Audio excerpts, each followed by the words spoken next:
ଭୁବନେଶ୍ୱର ସାରା ଭାରତବର୍ଷରେ ଲୌହ ମାନବ ସର୍ଦ୍ଦାର ବଲ୍ଲଭଭାଇ ପଟେଲଙ୍କ 150ତମ ଜୟନ୍ତୀ ଅବସରରେ ଏକତା ବର୍ଷ ପାଳନ ହେଉଥିବା ବେଳେ ମୁଖ୍ୟମନ୍ତ୍ରୀ ଶ୍ରୀ ମୋହନ ଚରଣ ମାଝୀ ଆଜି ବାଲେଶ୍ୱରର ନୀଳଗିରିଠାରେ ଏକତା ପଦଯାତ୍ରାର ଉଦ୍ଘାଟନ କରିଛନ୍ତି।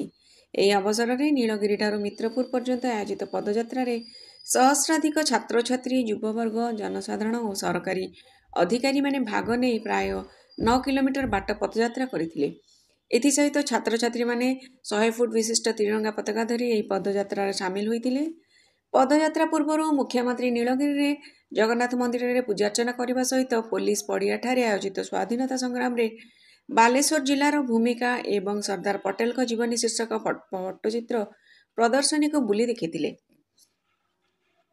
ଏହି ଅବସରରେ ଆୟୋଜିତ ସାଧାରଣ ସଭାକୁ ଉଦ୍ବୋଧନ ଦେଇ ମୁଖ୍ୟମନ୍ତ୍ରୀ କହିଥିଲେ ଯେ ଏହି ଏକତା ପଦଯାତ୍ରା କେବଳ ଏକ ସାଧାରଣ ପଦଯାତ୍ରା ନୁହେଁ, ଏହା ଭାରତୀୟତାର ପ୍ରତୀକ, ଦେଶକୁ ଏକ ରଖିବା ପାଇଁ ସାଧାରଣ ନାଗରିକଙ୍କ କର୍ତ୍ତବ୍ୟର ପ୍ରତୀକ।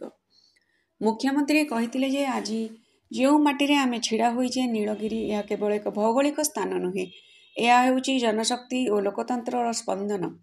ନୀଳଗିରି ପ୍ରଜା ଆନ୍ଦୋଳନ ଓଡ଼ିଶାର ସ୍ୱାଧୀନତା ସଂଗ୍ରାମର ଏକ ଅଦ୍ୱିତୀୟ ଅଧ୍ୟାୟ, ଯାହା ଶୋଷଣ ବିରୋଧରେ, ଅନ୍ୟାୟ ବିରୋଧରେ ଏବଂ ଅଧିକାର ପାଇଁ ପ୍ରଜାଙ୍କ ମିଳିତ ସ୍ୱରର ଏକତାର ଗାଥା କୁହେ। ବ୍ରିଟିଶ ବିରୋଧୀ ଆନ୍ଦୋଳନର ପ୍ରଭାବରେ ନୀଳଗିରିରେ ସ୍ଥାନୀୟ ଯୁବକ, କୃଷକ, ଶ୍ରମିକ, ଶିକ୍ଷିତ ଲୋକ ଏକତାବଦ୍ଧ ହୋଇଥିଲେ। ନୀଳଗିରି ପ୍ରଜା ଆନ୍ଦୋଳନର ପରିଣାମ କେବଳ ରାଜ୍ୟ ଅଧିକାର ନୁହେଁ, ପ୍ରଜାଙ୍କ ଆତ୍ମସମ୍ମାନ, ମର୍ଯ୍ୟାଦା ଏବଂ ଲୋକତନ୍ତ୍ରୀୟ ଚେତନାର ବିଜୟ ଥିଲା। ଏହି ଆନ୍ଦୋଳନ ପ୍ରମାଣ କରିଥିଲା ଯେ ପ୍ରଜା ଯଦି ଏକତାବଦ୍ଧ ହୁଅନ୍ତି, କୌଣସି ଅତ୍ୟାଚାରୀ ଶକ୍ତି ତାଙ୍କୁ ଦମନ କରିପାରିବେ ନାହିଁ। ଆଜିର ଏହି ଗଣ ପଦଯାତ୍ରା ଆମ୍ଭଙ୍କୁ ଏହି ଭିନ୍ନତାରେ ଏକତା ସନ୍ଦେଶ ଦେଉଛି। ଜାତି, ଧର୍ମ, ଭାଷା ନିର୍ବିଶେଷରେ ଆମେ ସମସ୍ତେ ଭାରତୀୟ। ଏହି ଏକତା ହେଉଛି ଆମର ଶକ୍ତି, ଆମର ପରିଚୟ ବୋଲି ସେ କହିଥିଲେ। ସେ ଆହୁରି କହିଥିଲେ ଯେ ଆମ ସରକାର ଆସିଲା ପରଠୁ ଏହି ବିଷୟରେ ସମ୍ପୂର୍ଣ୍ଣ ଭାବେ ସଚେତନ ଅଛନ୍ତି ଏବଂ ଯୁବବର୍ଗଙ୍କ କଲ୍ୟାଣ ପାଇଁ ନିଯୁକ୍ତିଠାରୁ ଆରମ୍ଭ କରି ଶିକ୍ଷା, ଖେଳକୁଦ, କ୍ରିଏଟିଭିଟି ପାଇଁ ନୂତନ ସୁଯୋଗ ସରକାର କାର୍ଯ୍ୟକାରୀ କରୁଛନ୍ତି। ମାନବୀୟ ମୋଦିଜୀଙ୍କ ମନ୍ତ୍ର ଦେଶର ଚାରିବର୍ଗ ଅର୍ଥାତ୍ କୃଷକ, ଗରିବ, ମହିଳା ଏବଂ ଯୁବା ଭିତରେ ଯୁବଗୋଷ୍ଠୀ ଏକ ସ୍ୱତନ୍ତ୍ର ସ୍ଥାନ ଅଧିକାର କରନ୍ତି। ତେଣୁ ଆମ ସରକାର ବି ମୋଦିଜୀଙ୍କର ଏହି ଭାବନାକୁ ସମ୍ପୂର୍ଣ୍ଣ ଭାବେ କାର୍ଯ୍ୟକାରୀ କରିବା ପାଇଁ ଯାହା ସବୁ ସମ୍ଭବ କରିବା ପାଇଁ ପ୍ରସ୍ତୁତ ଅଛନ୍ତି ଏବଂ କରୁଛନ୍ତି ମଧ୍ୟ। ଏହି ଅବସରରେ ମୁଁ ଆପଣମାନଙ୍କୁ ଆହ୍ୱାନ କରୁଛି, ଆମେ ସମସ୍ତେ ମିଳିମିଶି ସଂଘବଦ୍ଧ ହୋଇ ସଶକ୍ତ ଓ ସମୃଦ୍ଧ ଓଡ଼ିଶା ଓ ଭାରତ ଗଢ଼ିବାର ଲାଗି ପଡ଼ିବା। ଏହି ପଦଯାତ୍ରା ଅବସରରେ ଉଚ୍ଚଶିକ୍ଷା ମନ୍ତ୍ରୀ ଶ୍ରୀ ସୂର୍ଯ୍ୟବଂଶୀ ସୁରେଶ କହିଛନ୍ତି ଯେ ଆଜିର ଯୁଗ ହେଉଛି ଶିକ୍ଷା ଓ ଜ୍ଞାନର ଯୁଗ। ଆମ ଯୁବ ସମାଜକୁ ଦେଶ ଗଢ଼ିବାରେ ନେତୃତ୍ୱ ନେବାକୁ ଆଗେଇ ଆସିବା ଆବଶ୍ୟକ।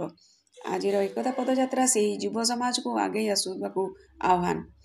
ଉକ୍ତ କାର୍ଯ୍ୟକ୍ରମରେ ବାଲେଶ୍ୱର ସାଂସଦ ଶ୍ରୀଯୁକ୍ତ ପ୍ରତାପ ଚନ୍ଦ୍ର ଷଡ଼ଙ୍ଗୀ, ଶାସକ ଦଳ ଉପମୁଖ୍ୟ ସଚେତକ ଶ୍ରୀ ଗୋବିନ୍ଦ ଚନ୍ଦ୍ର ଦାସ, ସିମୁଳିଆ ବିଧାୟକ ଶ୍ରୀ ପଦ୍ମଲୋଚନ ପଣ୍ଡା, ବାଲେଶ୍ୱର ବିଧାୟକ ଶ୍ରୀ ମାନସ କୁମାର ଦତ୍ତ ଓ ରାଜ୍ୟ ମହିଳା କମିଶନର ଅଧ୍ୟକ୍ଷା ଶ୍ରୀମତୀ ଶୋଭନା ମହାନ୍ତି ପ୍ରମୁଖ ମଞ୍ଚାସୀନ ଥିଲେ।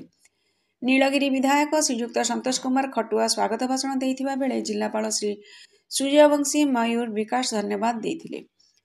ନୀଳଗିରିରୁ